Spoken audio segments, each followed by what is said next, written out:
Welcome to the MHP Exchange, where the riches are in the niches. We'll show you how to invest your way into mobile home parks with real strategies, tips, and behind-the-scenes know-how to grow your cash flow. Stick around. This is where smart investing begins. Imagine emptying your 401k, draining your life savings to buy your very first mobile home park, only to find that you have a contaminated well, bad water, and everything's gone wrong. This is a story not about overnight success, but about grit, about perseverance, and about growth. Because 20 parks later, we're talking with Ryan Groene of Treeside Capital, and he's going to unpack his journey, how he's weathered the storms, and how he's redefined resilience in the mobile home park industry. Ryan, thank you for joining today. Yeah, thanks for having me on, Frank. I know we've chatted in the past, and that story is almost actually, it is 100% true. Obviously, there's more to that story on my first park, and I mean, it was everything and anything you've ever read about. That was it. And most people would stop probably after that one or during that one, but I continued to see kind of a bunch of light in the space, and there was a lot of opportunity, and kind of always wanted to be full time, and that's kind of where we are now. So I'm happy to kind of dive into that first deal if you want me to, and then we can move the conversation to how we got here. Yeah, absolutely, Ryan. And I bring that up, and everyone has a first deal story, and then they get to the next, but that is a huge challenge to overcome. I mean, this is not, I had additional homework to do, this is, if you don't have specific well experience, or you're dealing with something like contaminated water, I mean, that is something that could be frightening for an operator. And it's something that every operator, kind of accounts for. Like, this is some of the risk that you have to take. But obviously you're in the deal with your own money. Do you have investors capital at that time? So the first deal was a little unique. This was so let me back up first, and then I'll get into the deal. Sure. And how I got into the deal. So for anybody listening to the show, I don't come from money. I've never taken family money. I've only taken investor money or friends, partners, and not even really close friends, more just like people like Frank and I. We have a deal. I may have capital. He may have capital, whatever. I first started when I was out of college. I had a finance degree, so I did have a leg up, understanding financials, understanding analysis. So I could do that on my own, right? I didn't have to outsource it. I could look at deals quicker. I could be on the phone, just given my background and the nature of that. I was working full-time in finance, wanted to get into real estate, looked at flipping a mobile home. Actually, that's how I discovered the space, believe it or not, kind of the original Lonnie Scruggs, but I didn't know anything about mobile home parks. So I went to the boot camp back in 2015. Even that was when I was there, they were like, hey, we might have some picketers because we raise rent on these people. In 2015, there was not a lot of stuff out there. It was, Frank and Dave stuff, as everybody knows. Fast forward a few years later, found this deal via wholesale, just a mutual connection. And then a group of us was trying to buy it. Like, there was a few people bidding on it. And then I kind of was like, hey, why don't we just kind of combine forces? And I'm already moving down that way in a few years. I'll be the asset manager. I'll be on site. Why don't we put in, whatever the equivalent share is, and let's buy it. So it was a 75 site park in Fayetteville, North Carolina, which back in 2017, Fayetteville was on the no-go list for a lot of people. Now it's a little bit more, people like it a little bit better. It's still Fayetteville. But so anyways, empty my 401k, paid the taxes. I was 27. We bought this park, seller financing from a dentist. We bought it for $700,000. It had combined radium 226, 228 in the well. We knew that going in. So we hired an EPA attorney. We did all of our due diligence on the front end to know the risk, right? It wasn't a finable offense by the EPA. It was still drinkable water technically. And then it also had septic, and it had messed up roads, and it was like 20 vacant spots. So it was a bunch of stuff that you really don't want on your first park. Most people want all tenant homes, city water, city sewer, light value add. And back then you could get that, right? This was a heavy value add park. So we go in, we buy it, we make sure, we're not going to get sued. We're fine. We're operating this thing probably a year or two in. We had raised rent a little bit, cleaned up some of the park owned homes, cleaned up the trash. got a little bit better, rapport with the tenants. Then COVID kind of hit 2 years in. And during that time, I get a letter in the mail from, I got to be I got to kind of leave a little bit out just because I do remember signing something. So a big company in that North Carolina area had polluted the waterways. I get a letter, they come out, test our well. It had tested positive for Gen X. So now you cannot drink that. You're not supposed to. So they start delivering bottled waters to mobile home residents, which by nature are already a little bit, if you've ever driven in a park and you're sitting there, somebody will come up to your car and be like, "Hey, what are you doing here?" Right? They're already a little bit skeptical by nature sometimes. So anyways, we're dealing with that while trying to connect to city water.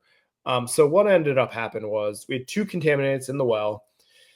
They cut us a check after we connected. So we got connected to city water for free, basically by luck. But we had two contaminants, 226 and 228 radium, and then Gen X in our waters. So they connected us to city water. At the same time, we repaved all the roads. I'm telling you, we tore it all the way down to the base, rebuilt it, and put asphalt.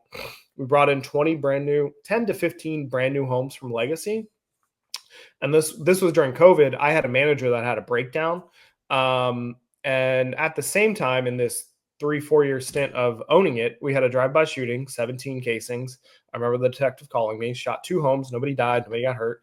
So that was fun. My manager had a mental breakdown, just quit on me. And then so I hired a new manager, and I was letting her collect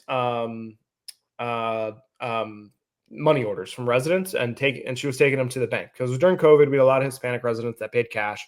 Learned that lesson.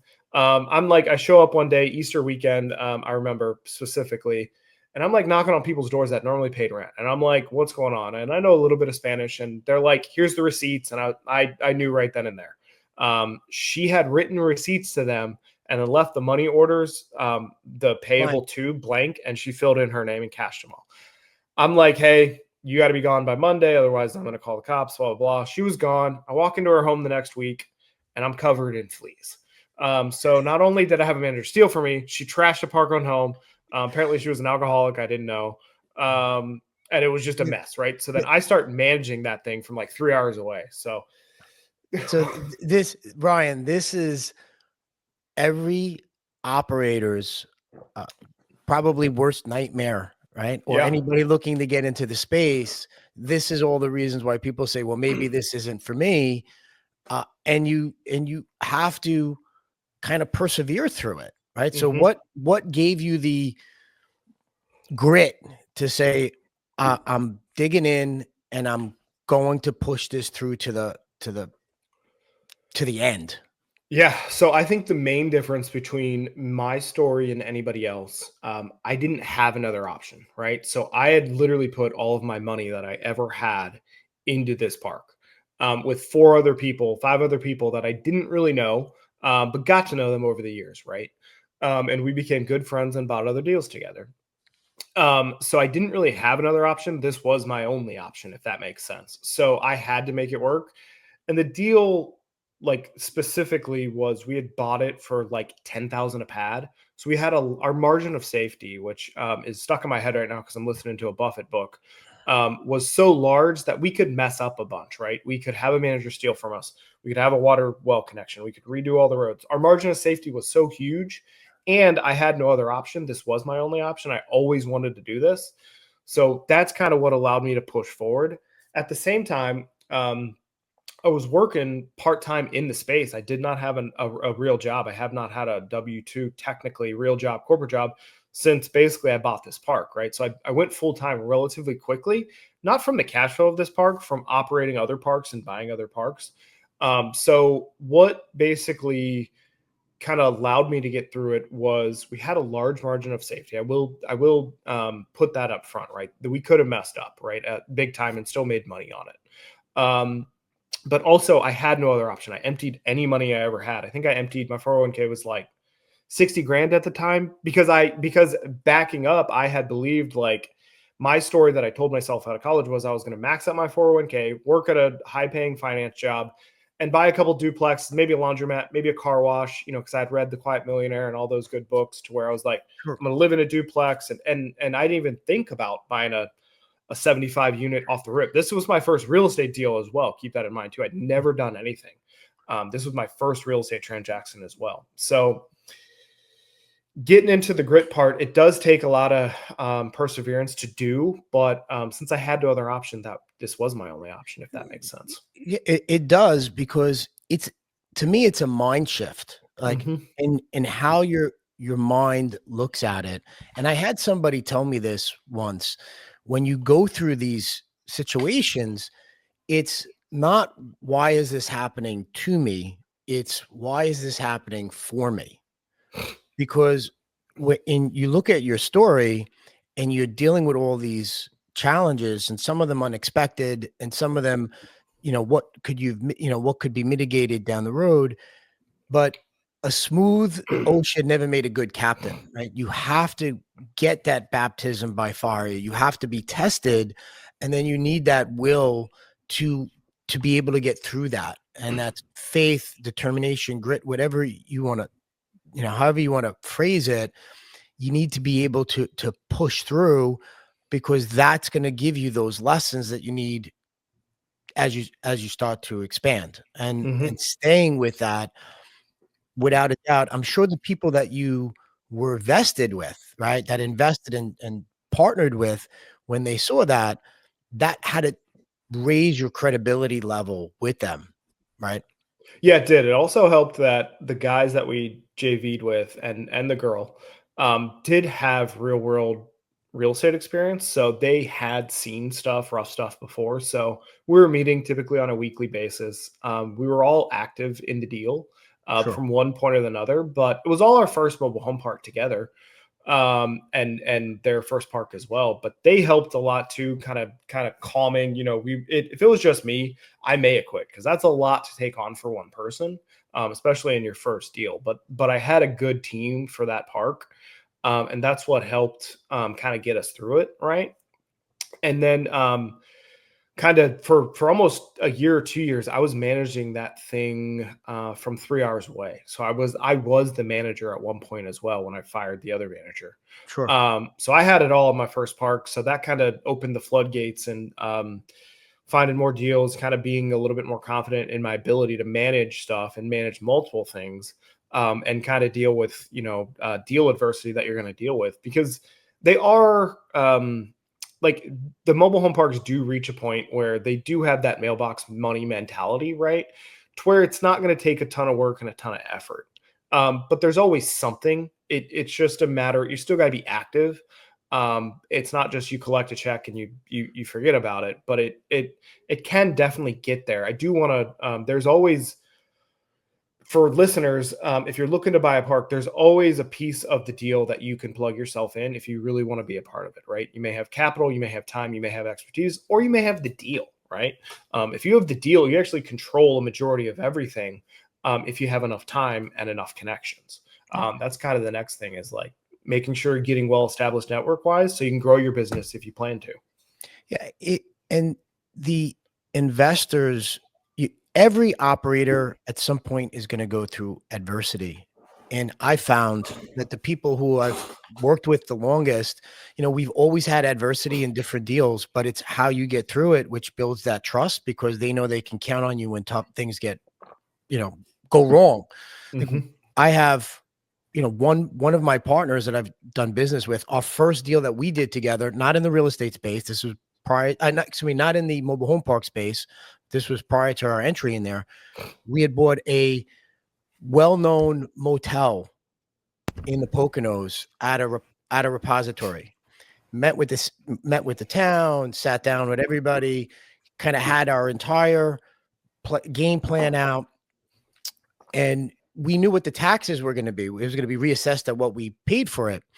Spoke with everybody. New tax administrator came in and decided administratively to all of a sudden raise the taxes to the point of time where the taxes were when the property was last active, right? So this was a very well-known honeymoon spot. I had heart-shaped tubs like you couldn't believe, shag wall. It was just crazy. And the taxes went from where they should have been $16,000, right, which we budgeted and planned for. They raised them to $180,000, which was almost half of what we paid for the property, right? So we sat down and we went through the appeal process, the investors, obviously nobody wanted to put any more capital into the deal. Everybody was like, hey, this changes everything. I'm done. I pushed forward. I was a sponsor. I was the operator. Whatever I need to do, if I got to put additional capital in, I'm going to fight this. I hired people. We went to appeal. The town was like, great, we're going to lower your taxes to 90,000. I said, well, on what basis? Like, this makes no sense, right? Yeah. It should be 16, right? This was the number. We take the county to court.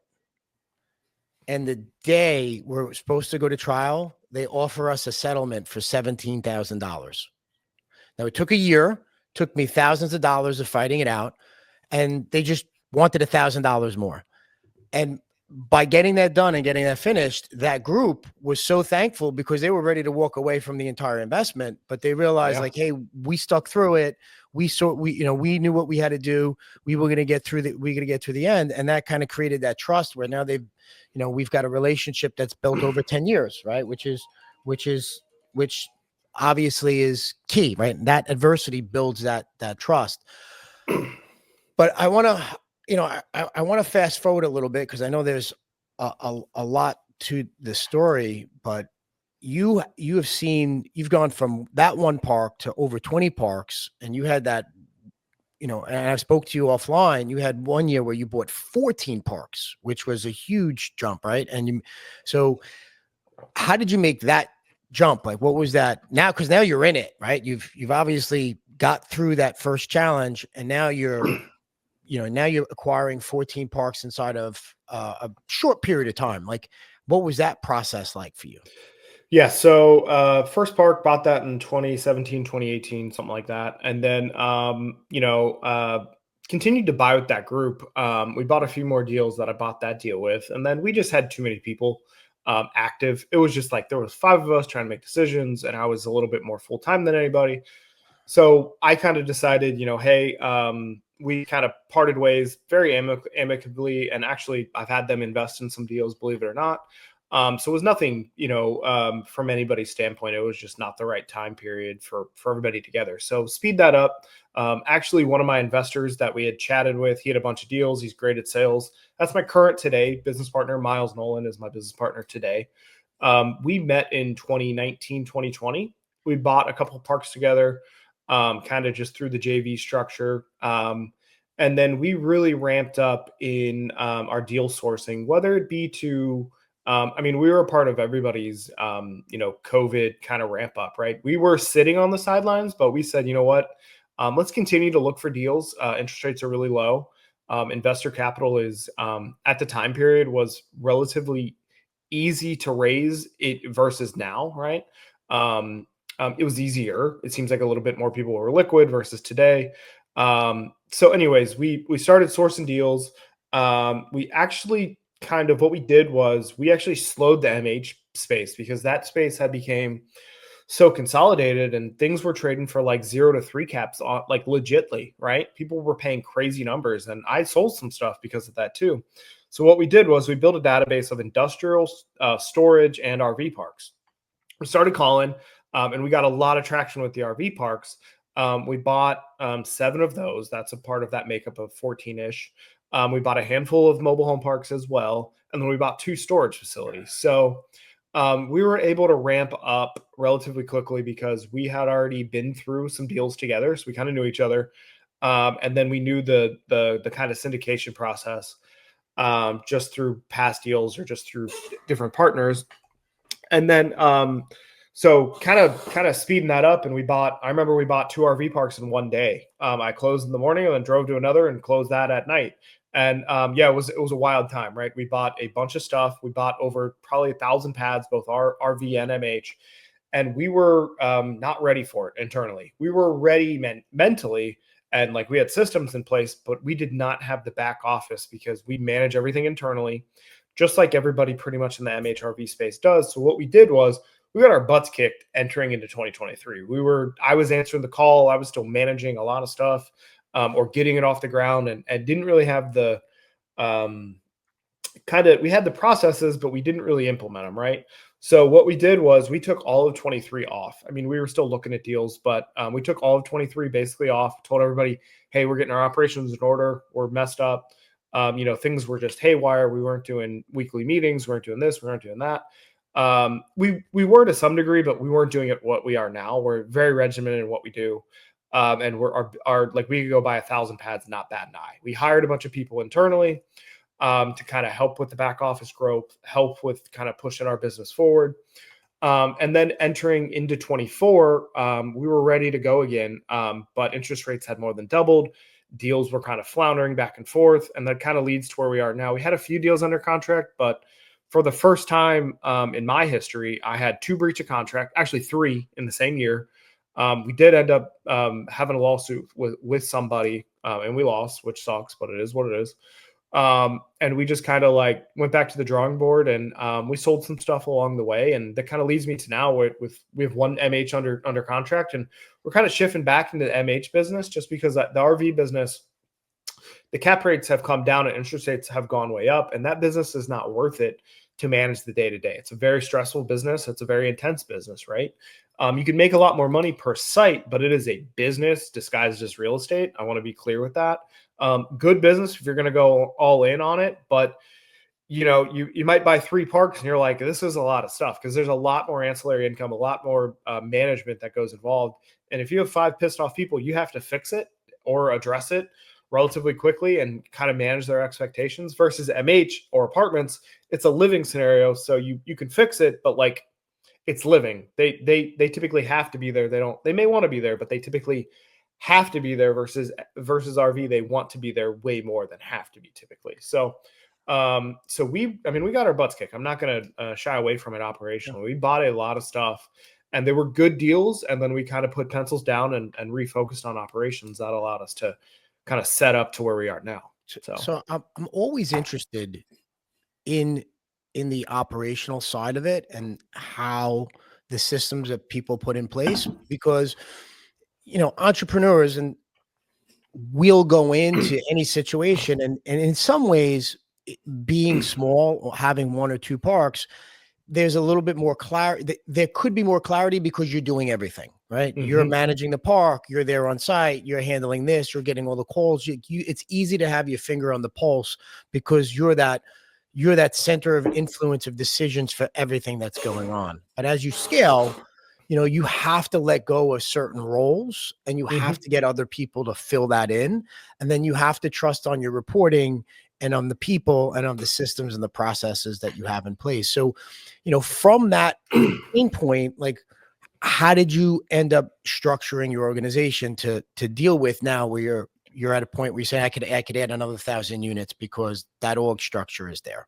Yeah. So what we did was, Miles and I are both more visionaries versus like operators, but I typically operate a majority of our parks on the day-to-day from like an asset management perspective. My personality will get into that.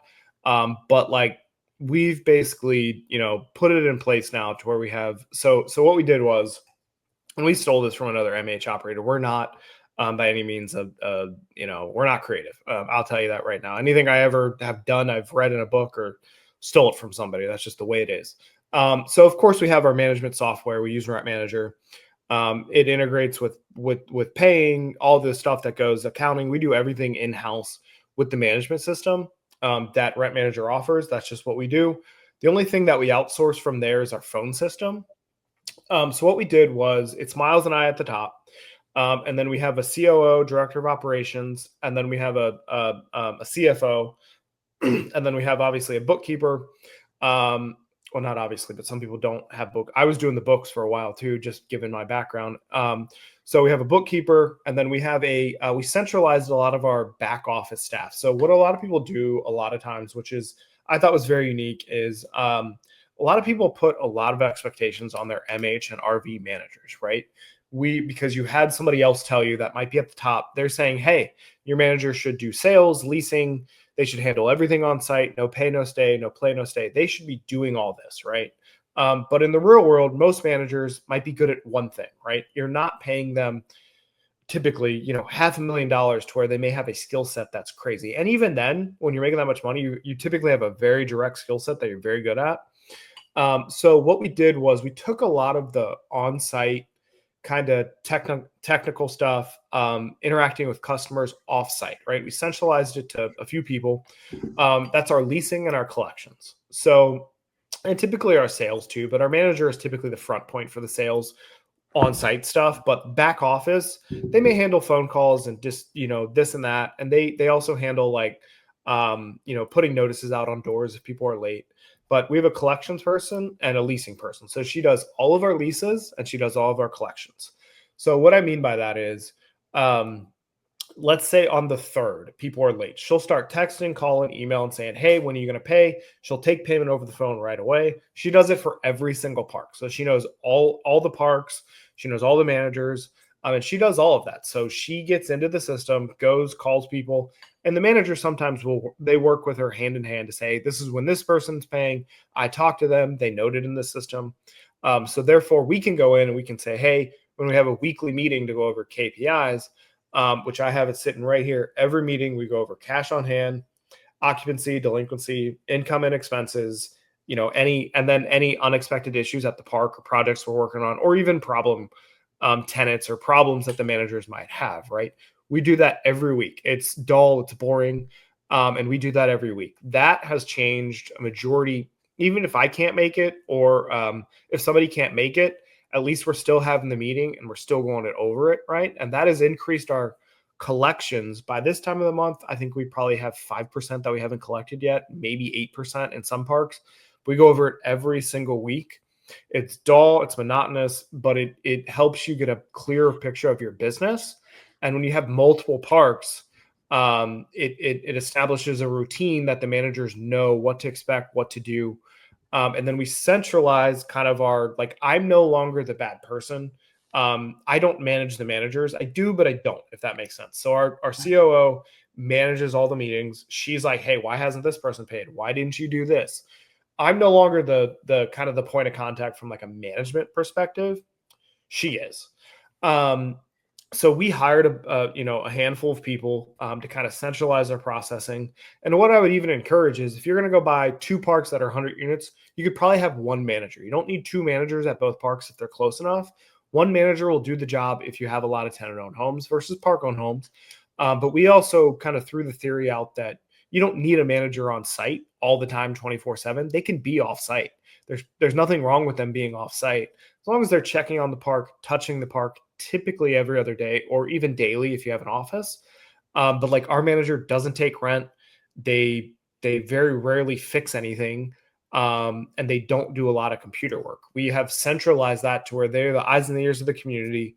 They're the listening ear, and most of them are part-time. They have other jobs or they have other income. So. And the manager, and I know coming into this space, right? Because we entered probably similar to you. I mean, first park I was involved with was 2013. That was the first one that I purchased. And then we started scaling up post 2015 in terms of the space. And at that time, I think the manager was underrated. It was, you have a community watcher, you're having somebody go by and really the nicest home, give them free rent and they'll be happy. And the reality is that's not the case. If you want to establish a culture in your community, your manager is your brand ambassador because you're not there.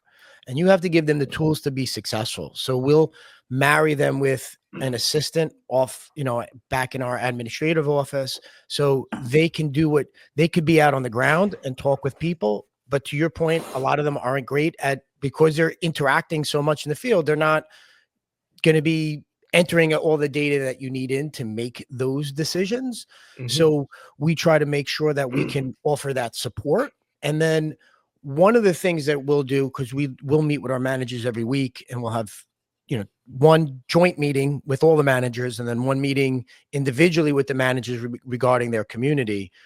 But one of the things that we focus on, and my question to them in the meeting is, what's the one thing you can do this week that's going to move the needle, referring back to our quarterly goal, which ties into our annual goal. So because you find when there's a million things you can do at any of these communities, like a million, that at any point in time, there's always stuff to do. But what's the what's the most important thing? Like focus that into what is going to move the needle the most so we can get the best result. And, perfect example. I have a maintenance guy that we just brought on, super guy, working, efficient, for working. It's setting the priorities. Make sure you got the vacant homes clean, make sure you're at the amenities, make sure the ditches are done, then work everything else, right? Because everything else is secondary, right? I could deal with grass in an open field, but a vacant home has to be nice, neat, and clean so someone could come in and see it. The amenities have to be easily accessible and super clean for everybody to use it, and the drains have to be clean because I can't have any water that's running over and impacting the roads. If you do those three things, then you work on everything else. That's helping them prioritize and put them in that space. But that's great. Now, from that growth, like and the challenges that you've seen and what you're doing with your managers now, how has that impacted maybe your leadership style? Like, how is that different today than it was when you first started? I was running around with my like a chicken with its head cut off, right? Because one thing I do want to point out that we also did was we centralized our accounts receivable and accounts payable. Which, if you know these communities, you may only have 10 bills, but they may come in through email, they may come in through mail. We hired an outside service that integrated with our management system. There's one email, there's one PO box. They send it there. We then process it, and I can pay all of the bills for any property with one click. And it's linked to our bank accounts. It's linked to, and then it adds the expense into the profit and loss. So we centralized that. It's Avid Exchange. I'm not pitching them, but whether they're good or bad. And I see you're sparing yourself with fleas in the background on the TV. So I think I just saw that. But so anyways, yes, we centralized a lot of the stuff that made it just way easier. So what it also made was, from a management perspective, I'm a little bit more like friendly with managers, because the difficulties that I faced was I was in my 20s when I bought my first park, right? So people would see me, and I'm relatively clean shaven. I don't feel 35, and I don't even know if I look 35. But a lot of times, when in my 20s, I would look like I'm in my early 20s, and people be like, "You're the owner?" I'm like, "Yeah." So that kind of, once you get past that, and I'm a little bit more friendly with managers than I am. I'm not trying to be their friend, but like, it's a little bit tougher for me to have a hard conversation. So that is why we needed somebody to implement in order to have those hard conversations. Because there's a lot of times these managers, they're not always going to work out, or they have issues. They have personality issues sometimes, or they're just not doing their job, right? So you need somebody that can do that, because when you're managing in your business while also trying to work on your business, right, it's really tough. And like, my phone would ring all the time because I was answering the phone for certain things. And it just was like, my phone does not. So what's changed is, it's allowed me to kind of clear up management, establish a little bit more of a rapport with managers. They can bring stuff to me if they feel they need to, but they have somebody to take it to, right? They don't feel like they're bothering me, because a lot of times managers feel like they're bothering you if they call you. And maybe that's just the attitude I give off, which is totally fine. It's just who I am. They're not bothering me, but it may feel that way, right? Because they're bringing stuff to you, not necessarily constantly, but in the beginning, it's a lot more frequent than like once you get established, right? So my management style has changed because it's allowed me to look at the overall big picture of the park, kind of make sure we're meeting our goals, we're moving the ball forward, and then also holding everybody accountable when the time comes. And just being a listening ear if need to, versus, kind of being the hard charger and a bad person all the time, right? Because I'm not their direct boss. I am, but they have one below me. So if they really have something that needs done, they'll bring it to her. So it's allowed me to kind of free up mentally to just make sure, not be drained out all the time, because managing parks day to day and your phone ringing from 10 different parks is a drain and can be a drain. And I just remember, like, my phone would ring at, like midnight for this motel we owned. And I'm like, and they'd be like, "We have bed bugs," or "We got this and we got this." And it's just like, I got to get this off my plate. And eventually that happened. And I probably work less now than what I did, even though we own more than what we used to, if that makes sense. Sounds weird, but we've built enough systems in place to where that has allowed me to free up to look at deals, to travel a little bit more, and then also make sure the parks are going well too. And that's a key point because, similar to you, my phone used to ring with tenants and then it became managers that would call. And what would end up happening is you have people on the ground or you have people in the organization that they And should be nothing would reporting get to. done. And Yeah. and you might be saying something that's different because you're only hearing the part of the story that person is saying, whether it's the tenant or the manager, and then your chief operating officer or the manager, when the tenants would call me, might have a broader range of it. And it took a while for me to get out of that grinder, I'm doing chief of everything, mindset to say, wait a minute, there's someone there. Did you speak to them? If you spoke to them, what did they say? Let me find out. Let me have them get back with you. And then you kind of retrain them, or whoever it is that's contacting you, to follow that flow. That flow and that org chart is put there for a reason. And the reason is not just it's to make sure that the proper channels who should have the proper information are making the proper decision. And if they're not making the proper decision, then I know I need another person there. But if they're doing their job, let them do their job, right? And let me focus on what I need to do to work on the business, not, to your point, in the business. But you've been able to do that, and now you've been working on the business, and you have you're expanding. Is it into a new market? So what markets, first of all, what markets are you in currently? Because I know you own a number of parks and communities. Where are you geographically based? Yeah. So one thing also that pops in my head that I started doing, and I may have always done, was you train your manager to a certain degree, right? If you answer your phone every time they call you, they're going to call you continuously, right? They need a little bit of autonomy. You have to give them a little bit of leash. So what we do is we do two things. I also want to point this out. If it's $500 or less and it's going to improve the community, do it. Get it to me later. If it's an emergency and you know you need to fix it, just do it. Don't even worry about what it's going to cost to a certain degree, right? Like if there's a water line busted, yeah, call me and then we start getting quotes, fix it, but fix it, right? And then another thing we always do is I always ask, what do you think? I don't offer a solution half the time. I know the solution in my head. But a lot of times what I do is I say, what do you think should be done? They already have an answer. They just didn't know if they could tell you, right? A lot of times I'm like, yeah, good deal, do it, right? And even in meetings, they're like, well, what do you think, Ryan? And I'm like, what do you guys think? I'm not there. You guys make the decision and we'll go from there, right? A lot of people don't, just from prior jobs or having micromanagers, whatever have you, they maybe haven't been able to make decisions or felt confident in their decisions. So I try to ask, what do you think? What should the solution be? And another thing I heard in one book was bring me 3 solutions and then choose one, right? That's kind of yeah. So Ryan, it's so funny because that's one of the things that we've tasked people with. All right, we're coming here. We need an answer. Give me 3 solutions. And then we get there. What's the best one? All right, let's not talk about the other 2. Let's talk about the best one. Exactly. And it saves a lot of time, and it forces your managers or whoever in your organization to start doing that critical thinking.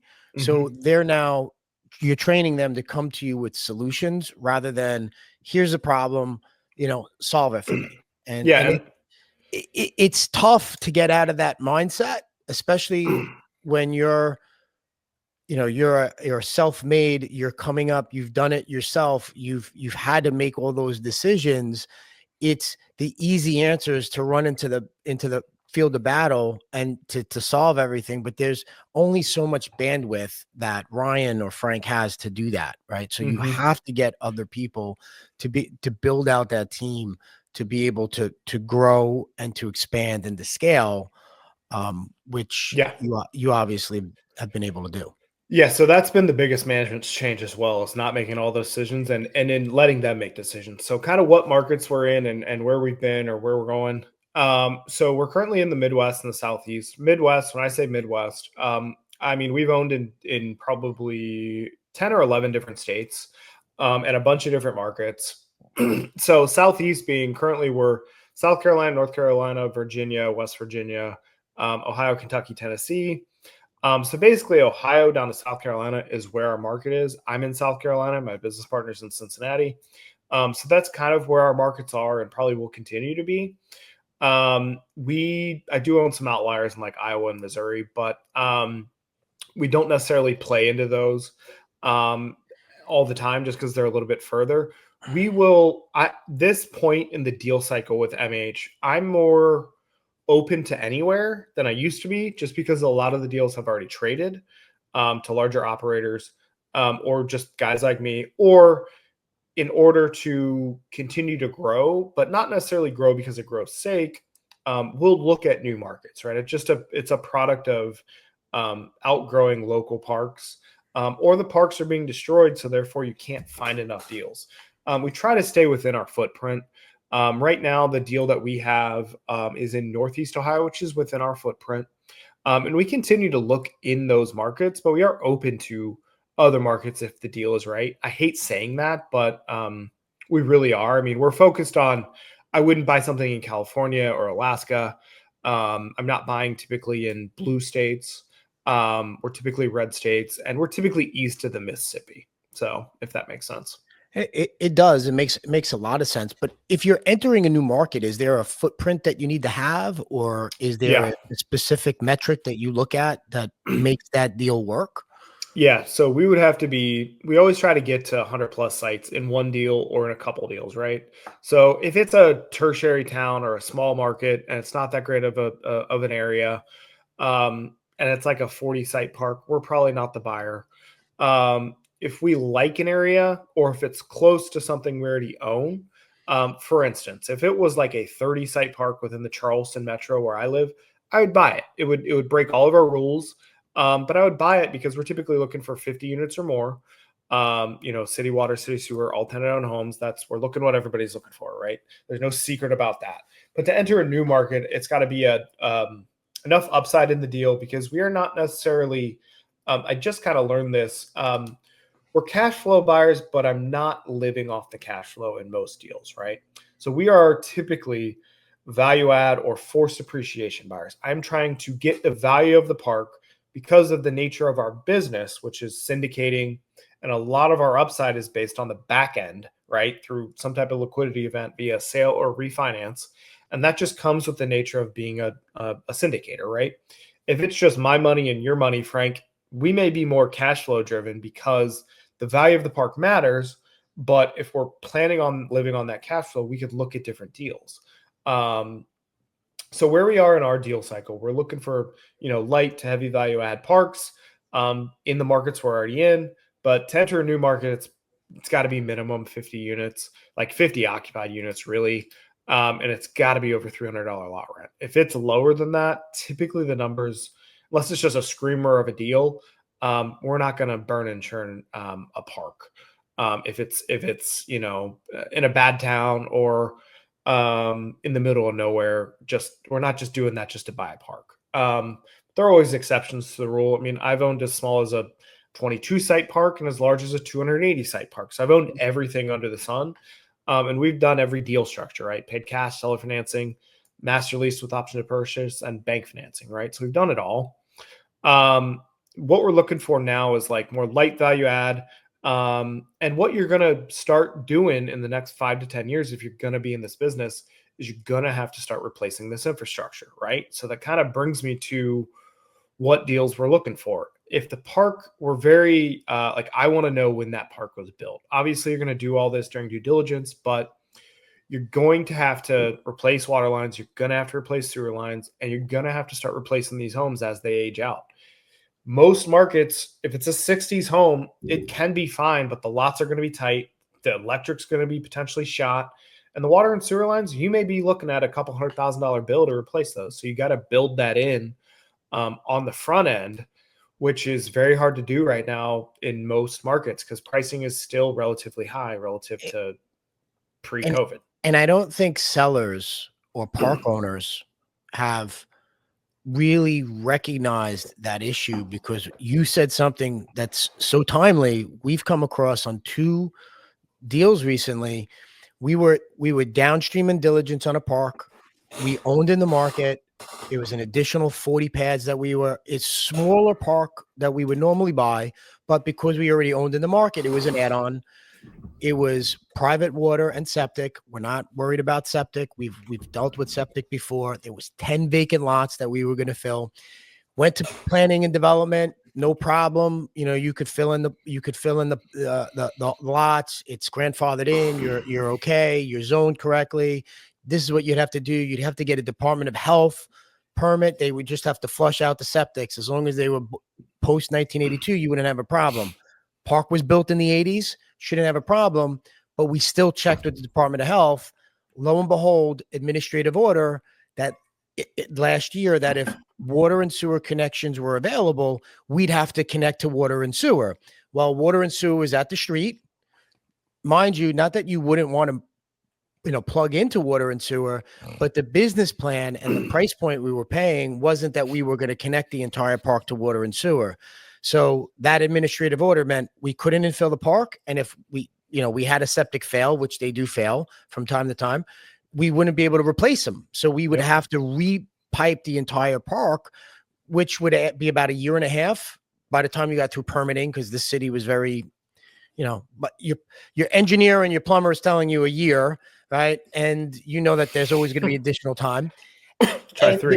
There's an additional cost that wasn't in the underwriting because this wasn't disclosed, and we couldn't come up with a recalibration of price or terms to make this work. We had to walk away, right? Because at the end of the day, while it could have made sense, it just didn't make sense for us to have that type of drag in the portfolio. So you have to do your due diligence, and you have to realize that these counties want these parks. If they're not closing them, they want them to modernize, right? You have to be willing and able to do that. So you have to do your homework.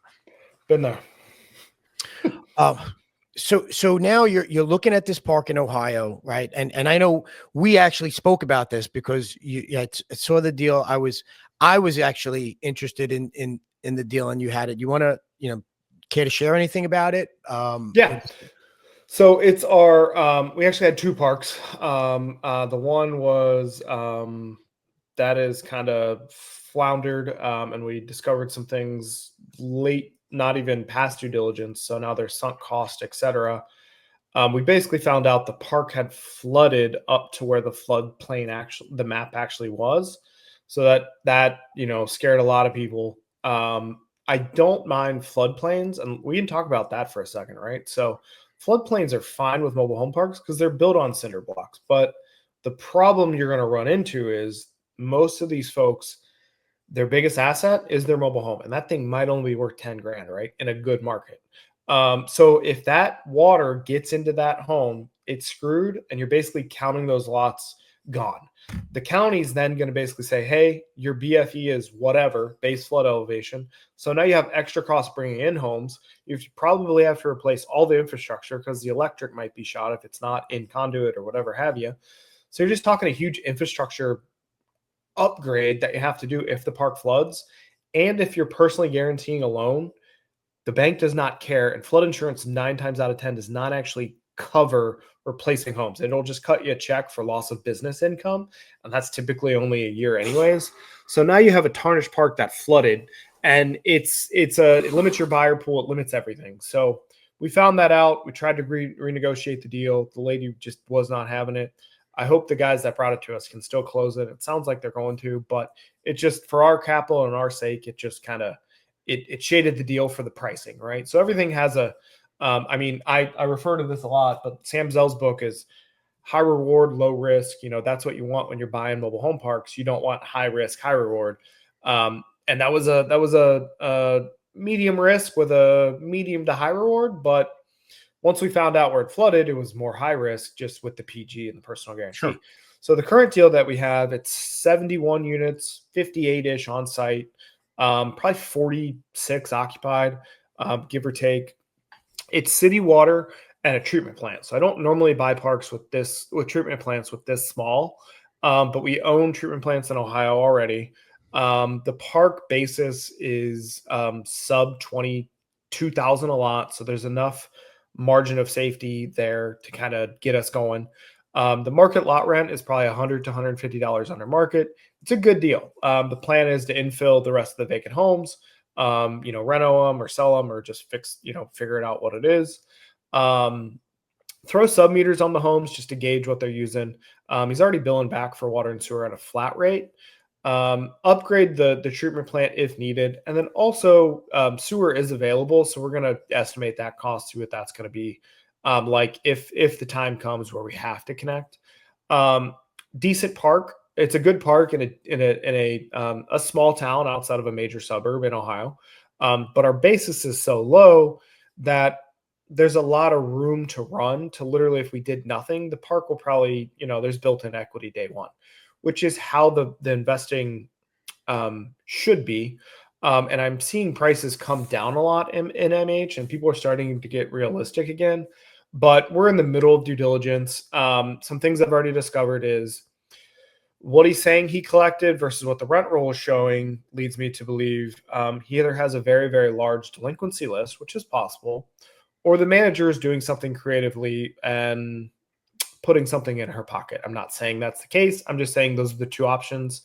That could be because the rent roll is handwritten and the deposits are made into the bank account by the manager. So we'll see what we uncover, but the financials are so far off versus it ties out to the bank statements, but the rent roll should be like, you should be collecting 50 to 60 grand more on an annual basis than what they are.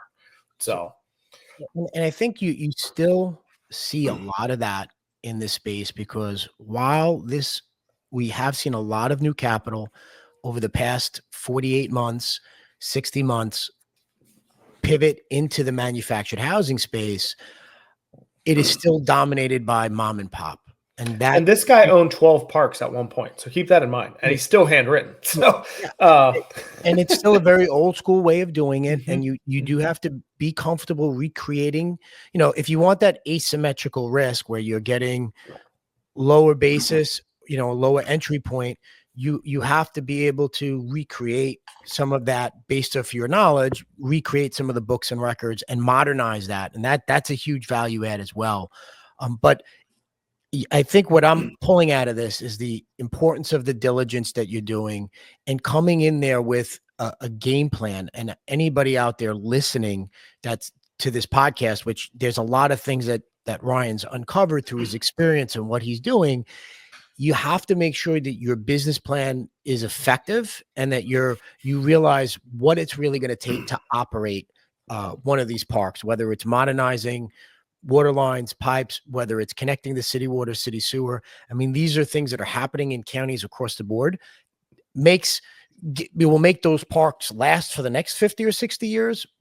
But it's also why having that good mentorship, which you had on your first deal, 4 or 5 people together, having that mastermind or that team together is so critical. So if anybody has more questions or wants to follow up with you or see what you're doing next, how would they reach you, Ryan? They can reach me on all social media platforms, Facebook, Instagram, LinkedIn. It's just my name, Ryan Groene. My email I typically don't give out, but they could find it if they wanted to. It's just Ryan my last name Groene 55 at gmail.com. I do not have a business email. I do, but I just found that my Gmail was just easier to use. Call it what it is. I'm still at least it's not AOL.com, but it is what it is. We do have a tree side email. I just don't typically give that out just because we use that for more business stuff. But anybody can reach me anywhere. I'm pretty accessible. I talk to a lot of people for free. I don't charge anything. I don't look to charge anything. And then we also JV with people too, right? So like if somebody has a deal and they don't know what to do, we'll buy it from you. We'll buy it with you. And there's certain circumstances where we help people kind of do that. We're a little bit more creative in nature, right? I don't have a fund. I don't have we syndicate pretty much every deal. Or we just buy it ourselves with our own capital, right? So we have the flexibility to be a little bit more creative in our deals. So if you find something, bring it to me. I got a long history of underwriting deals and plenty of experience doing that. And we're raising capital, not for this deal. We're all capital. We got all the capital we need, but plenty of future deals that if anybody wants to get involved, they can reach out to me as well. So. Perfect. Brian, I'm sure we'll be hearing more from you, and I'd love to see your next deals, what's coming through, and I wish you continued success. If you're out there, you found value in this episode, send us, like it, share it, and give us a comment below. We'll look forward to hearing that. We love getting DMs from people to see what their questions or comments are, whether it's about the MHP space or real estate investing in general. Until next time, everyone, happy investing.